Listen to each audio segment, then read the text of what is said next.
1863年伊始，伦敦尚未通车的全世界第一条地铁线路使整个城市哗然。在城市底下打洞并且安装轨道是不可想象的事情。酒吧里的常客取笑这种想法，当地的牧师指责地铁开发公司在自掘坟墓。大多数人认为这个耗资过亿美元的项目绝对不会成功。然而它却成功了。在1863年1月10日，3万人在伦敦地下试乘了4英里长的世界上第一条地下铁路。在历经3年施工和不少挫折之后，大都会铁路即将正式投入运营。市领导们非常欣慰，他们已想尽办法尝试减少道路交通拥堵。伦敦作为当时世界上最大最繁荣的城市，正处于一种长期交通瘫痪的状态。马车、街边小贩、牛以及日常通勤的人让道路变得异常拥挤。维多利亚的空想家查尔斯·皮尔森第一个想到将铁路挪到地下。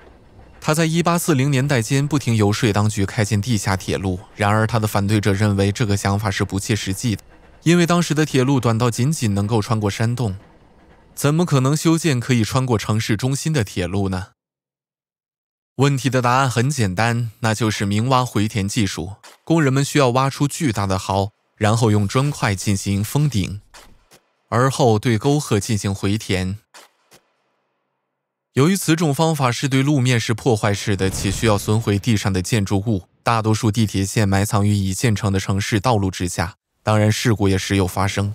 曾经有一次，大暴雨冲毁了附近的污水池，污水填满挖好的沟壑，导致施工进度推迟了数月。然而当大都会地铁投入运营时，伦敦人争相体验这些新的地铁。大都会地铁很快成为了伦敦交通枢纽的重要组成部分。新的地铁线路很快建成起来，新的乡镇在地铁站周围孕育而生，大型购物中心也在地铁站旁边林立。地铁公司甚至在地铁站周边打造娱乐设施，比如在伯爵宫建造了30层高的摩天轮，以吸引游客乘地铁来游玩。30年间，伦敦地铁系统延伸至80公里。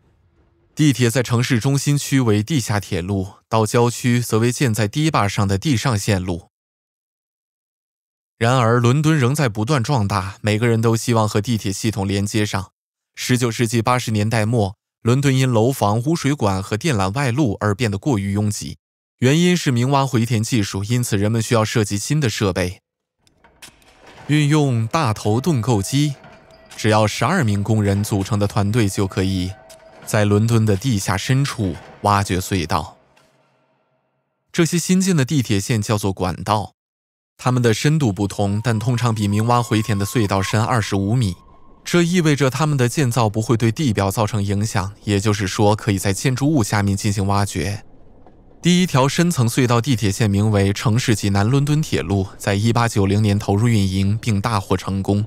近10条地铁线路在接下来的20年间陆续建成。这项革命性的新技术甚至被用于挖掘几条从伦敦泰晤士河下经过的地铁线。20世纪初期，布达佩斯特、柏林、巴黎和纽约都建成了城市地铁线路。今天55个国家的160多座城市利用地下铁路线来应对地上交通堵塞。我们应该谢谢查尔斯·皮尔森和伦敦大都会铁路，让我们走上这条光明的大道。